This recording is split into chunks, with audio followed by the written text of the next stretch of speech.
ओम शांति। 3 मार्च 2023 के ईश्वरीय महावाक्य। पहले एक नजर मुरली के मुख्य पॉइंट पर। बाबा ने कहा, बाप ही भारत और विश्व को सदा सुखी शांतमय बनाए, सब कुछ करके फिर खुद छिप जाते हैं। यह किसकी महिमा है? परम पिता परमात्मा की। बड़े बड़े राजाएं होते हैं तो वह घोड़े बहुत फर्स्ट क्लास रखते हैं। जानवरों में भी कोई कोई बहुत अच्छे होते हैं, जैसे ऊंट कोई बहुत अच्छे होते हैं, बैठो तो जैसे एरोप्लेन चलता है। कोई तो ऐसा होता है जो बहुत डंडे लगाने पड़ते हैं। कुंभकर्ण आदि भी सब असुरों के नाम है। अभी है आसुरी संप्रदाय अर्थात आसुरी मत पर चलने वाले। अभी बाप आ करके श्रीमत देते हैं जिससे तुम ब्राह्मण से देवता बनते हो। और फिर बाबा ने कहा, स्वर्ग का रचयिता है बाप, सतयुग त्रेता की राजाई रची है। गाया भी जाता है परमपिता परमात्मा ने ब्रह्मा मुख से ब्राह्मण देवता और क्षत्रिय धर्म रचा। बाबा कैसे सब कुछ करके अपने आप को छिपा लेता है। स्वर्ग में जो देवी देवताएं थे उनको फिर माया आकर चटकी, पूरे बेगुण बन गए हैं। गाते भी हैं, मुझ निर्गुण हारे में कोई गुण नहीं। बाबा कहते हैं, कोई भी बात में कुछ मूंझो तो चिट्ठी लिखकर पूछो, बाप को याद करो। माया ऐसी है जो स्वर्ग स्थापन करने वाले परमपिता परमात्मा को याद करने नहीं देती।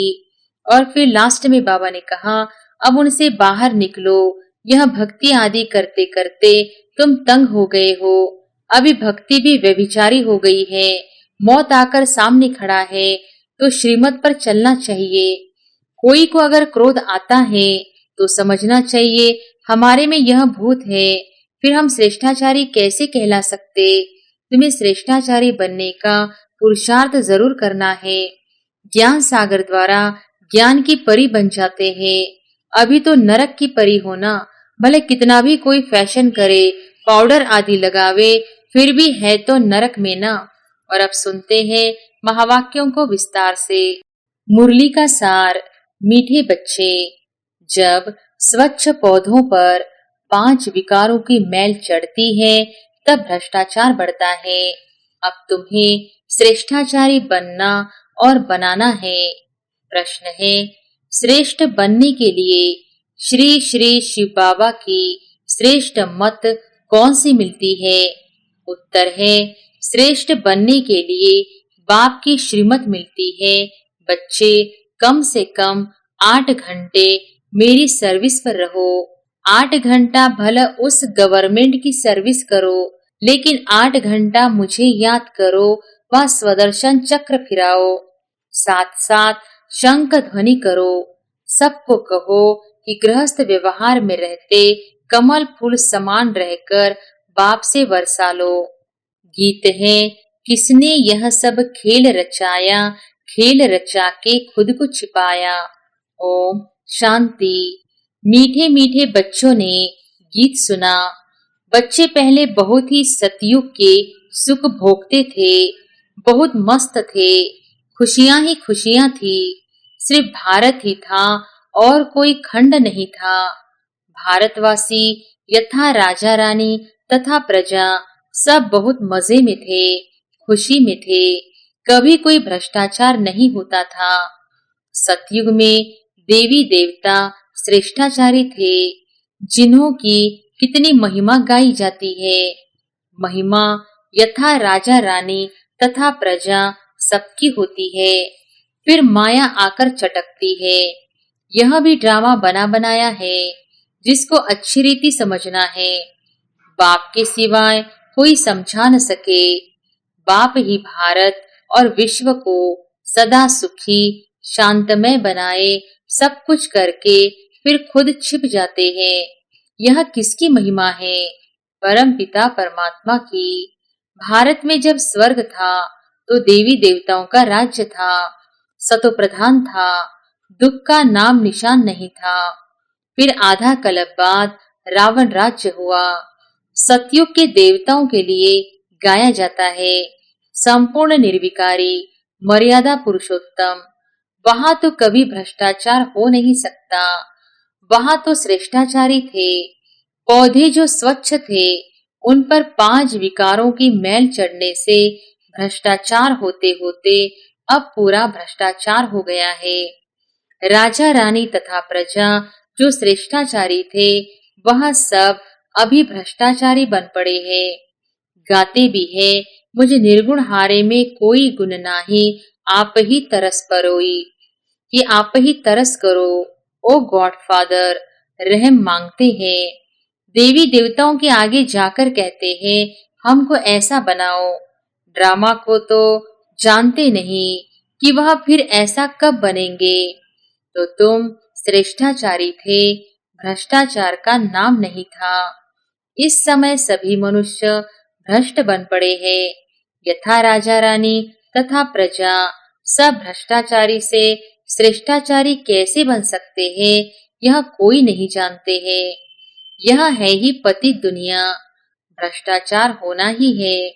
अब बाप कहते हैं जो कुछ समझो वह फिर औरों को समझाओ। बाप की महिमा गाते हैं, अपने आप सब कुछ करके अपने आप छिपाया। निराकार भगवान को आना जरूर पड़ता है। शिव जयंती मनाते हैं, कैसे आते हैं अभी तुम बच्चे जानते हो। शिव है पतित पावन, उनको आना ही तब है जब सारी सृष्टि पतित बन जाती है। उसको आकर पावन बनाना है। 2-4 को तो पावन नहीं बनाएंगे ना। यथा राजा रानी तथा प्रजा पावन थे, फिर अब यथा राजा रानी तथा प्रजा पतित है। अभी तो राजा रानी है नहीं। जानते हैं राजे लोग थे, अब उन्हों की राजाई है नहीं। ब्रिटिश गवर्नमेंट थी तो साहूकार लोग, जमींदार आदि धन देते थे। कोई ने 20-30 हजार दिया तो टाइटल मिल जाता था। बाबा अनुभवी है ना, शिव बाबा ने भी अनुभवी रथ लिया है। ऐसा वैसा रथ थोड़ी ही लेगा। बड़े बड़े राजाएं होते हैं तो वह घोड़े बहुत फर्स्ट क्लास रखते हैं। जानवरों में भी कोई कोई बहुत अच्छे होते हैं। जैसे ऊंट कोई बहुत अच्छे होते हैं। बैठो तो जैसे एरोप्लेन चलता है। कोई तो ऐसा होता है जो बहुत डंडे लगाने पड़ते हैं। तो बरोबर यह भारत 5000 वर्ष पहले स्वर्ग था, यह तो मशहूर है। क्रिश्चियन लोग भी कहते हैं क्राइस्ट से 3000 वर्ष पहले स्वर्ग था। तो बरोबर कल्प 5000 वर्ष का हो गया। खुद ही कल्प की आयु बतलाते हैं, फिर सतयुग को लाखों वर्ष कहते हैं। ऐसी ऐसी पॉइंट्स बाबा समझाते हैं जो धारण कर दूसरों को समझानी है, परंतु समझाते नहीं। अभी तुम बच्चे जानते हो, बरोबर हम श्रेष्ठाचारी थे। यथा राजा रानी तथा प्रजा श्रेष्ठ थे। शेर बकरी इकट्ठे जल पीते थे। वहां कंस जरासंधि हिरण्यकश्यप आदि कुछ भी नहीं थे। हिरण्यकश्यप आदि को सतयुग में और श्री कृष्ण को फिर द्वापर में ले गए हैं। रावण को त्रेता में ले जाते हैं। अब असुरों के अलग अलग नाम दे देते हैं। कुंभकर्ण आदि भी सब असुरों के नाम है। अभी है आसुरी संप्रदाय, अर्थात आसुरी मत पर चलने वाले। अभी बाप आ करके श्रीमत देते हैं, जिससे तुम ब्राह्मण से देवता बनते हो। परमपिता परमात्मा ब्रह्मा के मुख कमल से ब्राह्मण देवता और क्षत्रिय धर्म की स्थापना करते हैं। दूसरा कोई धर्म वहां होता नहीं। सतयुग त्रेता में तो दूसरा कोई धर्म स्थापन हुआ नहीं है। दोनों युग की एज तो एक जैसी 1250 वर्ष है। सतयुग में दैवी राज्य, त्रेता में क्षत्रिय राज्य। सूर्यवंशी और चंद्रवंशी। सूर्यवंशी और चंद्रवंशी राजधानी किसने स्थापन की? क्या ऐसे कहेंगे कि चंद्रवंशी राजधानी राम ने स्थापन की, सूर्यवंशी राजधानी लक्ष्मी नारायण ने स्थापन की? नहीं, दोनों ही स्थापन करने वाला परम पिता परमात्मा है। स्वर्ग का रचयिता है बाप। सतयुग त्रेता की राजाई रची है। गाया भी जाता है परमपिता परमात्मा ने ब्रह्मा मुख से ब्राह्मण, देवता और क्षत्रिय धर्म रचा। बाप कहते हैं, यह जो तुमको ज्ञान सुनाता हूँ, यह फिर प्राय लोप हो जाएगा। इस्लामी, बौद्ध आदि जो धर्म स्थापन करके गए हैं, उनका नाम, रूप, देश, काल आदि तो नहीं भूलेंगे। उनको तो सब जानते हैं ना। यह देवता धर्म मैं कैसे स्थापन करता हूँ, यह ज्ञान सब भूल जाएंगे। द्वापर में फिर कितने धर्म स्थापन हो जाते हैं। एक ही इस्लामी बौद्ध धर्म में यह सैकड़ों हो गए हैं। आपस में कितना लड़ते हैं।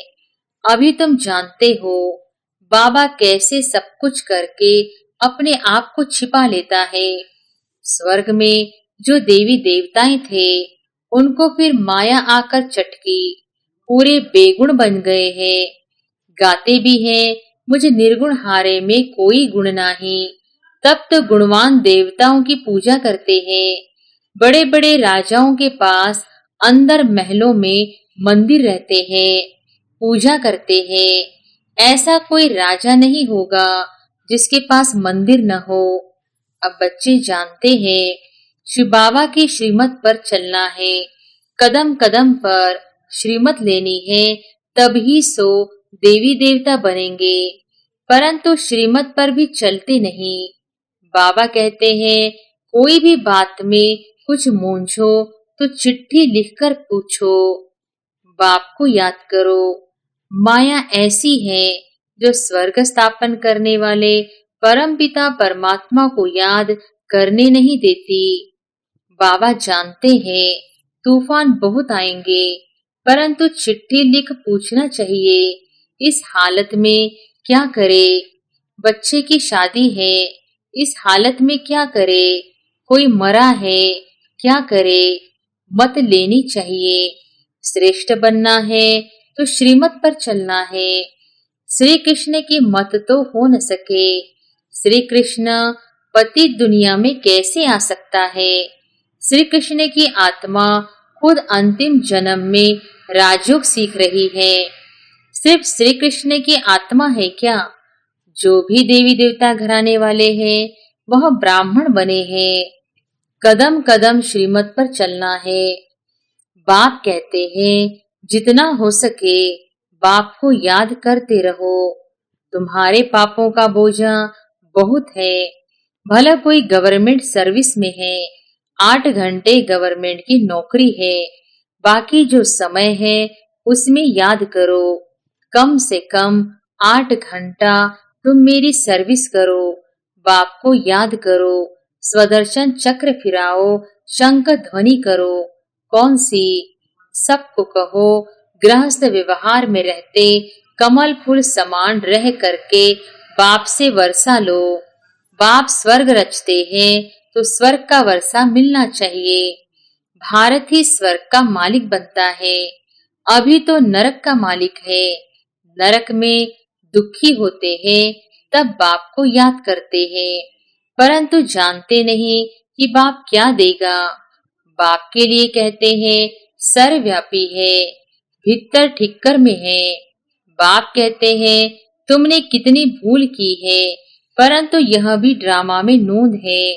अब उनसे बाहर निकलो। यह भक्ति आदि करते करते तुम तंग हो गए हो। अभी भक्ति भी व्यभिचारी हो गई है। मौत आकर सामने खड़ा है तो श्रीमत पर चलना चाहिए, परंतु बच्चे ऐसे बाप को भूल जाते हैं। माया रावण का राज्य कैसे चलता है, यह भी कोई जानते नहीं। रावण का बुत जलाते हैं, यह पीछे रिवाज निकला है।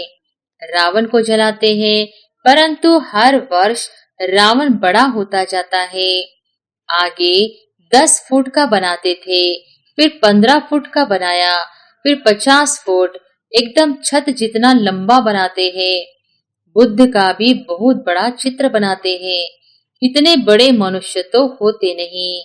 जास्ती में जास्ती मनुष्य 6 फुट होंगे। लक्ष्मी नारायण भी इतने ही होंगे।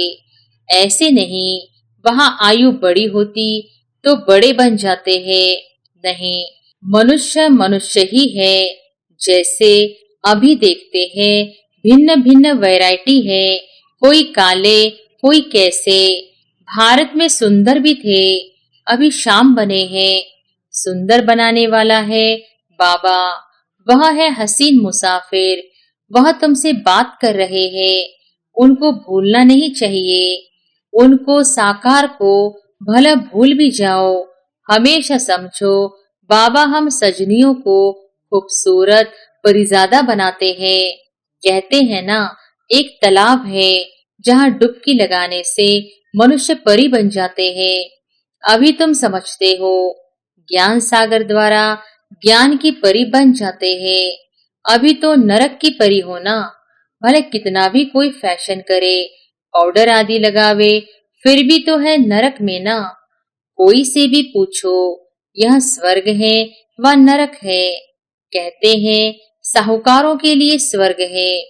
स्वर्ग नरक को भी जानते नहीं, तो श्रीमत का ख्याल रखना चाहिए। श्रीमत को भी जानते नहीं, जिसने इतना श्रेष्ठ बनाया, उनका नाम रूप गुम कर दिया है। गाते हैं तुम माता पिता हम बालक तेरे। अब माता पिता किसको कहा जाता है, यह तुम जानते हो जरूर। जिसमें बाप प्रवेश कर रचना रचते हैं, उनको माता कहेंगे। यहाँ तुम समझते हो, हम प्रजापिता ब्रह्मा की मुख वंशावली है। शिव बाबा के पोत्रे पोत्रियां हैं, तो बाप के भी नाम है। बीच में बाप दलाल जरूर चाहिए, जो तुम पोत्रे पोत्रियां कहलाओ।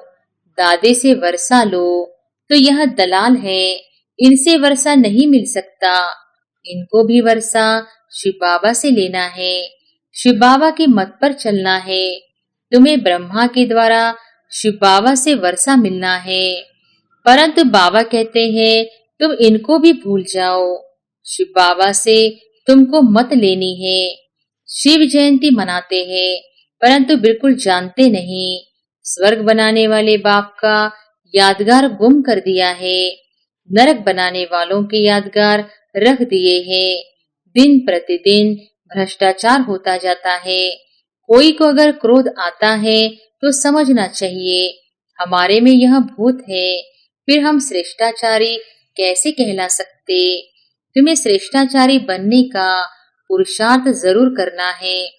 अच्छा, मीठे मीठे सिकिलधे बच्चों प्रति माता पिता बाप दादा का याद प्यार और गुड मॉर्निंग।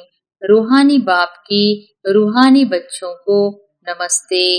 धारणा के लिए मुख्य सार। पहले पॉइंट, बाप की याद और ज्ञान सागर के ज्ञान के सुंदर ज्ञान परी बनना है। बाप की याद और ज्ञान सागर के ज्ञान से सुंदर ज्ञान परी बनना है। कदम कदम पर शिव बाबा की मत जरूर लेनी है। दूसरी पॉइंट, श्रेष्ठाचारी बनने के लिए अंदर से भूतों को निकाल देना है। कोई भी भ्रष्ट बनाने वाले काम नहीं करना है। वरदान है, समस्याओं रूपी पहाड़ को उड़ती कला द्वारा सेकंड में पार करने वाले सहज पुरुषार्थी भव। समस्याओं रूपी पहाड़ को उड़ती कला द्वारा सेकंड में पार करने वाले सहज पुरुषार्थी भव। हिमालय पर्वत जितनी बड़ी समस्या को भी पार करने के लिए उड़ती कला की विधि को अपनाओ। सदा अपने सामने सर्व प्राप्तियों को इमर्ज रखो और उड़ती कला में उड़ते रहो, तो समस्या रूपी पहाड़ को सेकंड में पार कर लेंगे। सिर्फ वर्तमान और भविष्य प्रारब्ध के अनुभवी बनो। जैसे स्थूल नेत्रों द्वारा स्थूल वस्तु स्पष्ट दिखाई देती है, ऐसे बुद्धि के अनुभव के नेत्र द्वारा प्रारब्ध स्पष्ट दिखाई दे। हर कदम में पद्मों की कमाई जमा करते रहो। स्लोगन है, जो सबका आदर करते हैं वही आदर्श मूर्त बनते हैं। जो सबका आदर करते हैं वही आदर्श मूर्त बनते हैं। अच्छा, ओम शांति।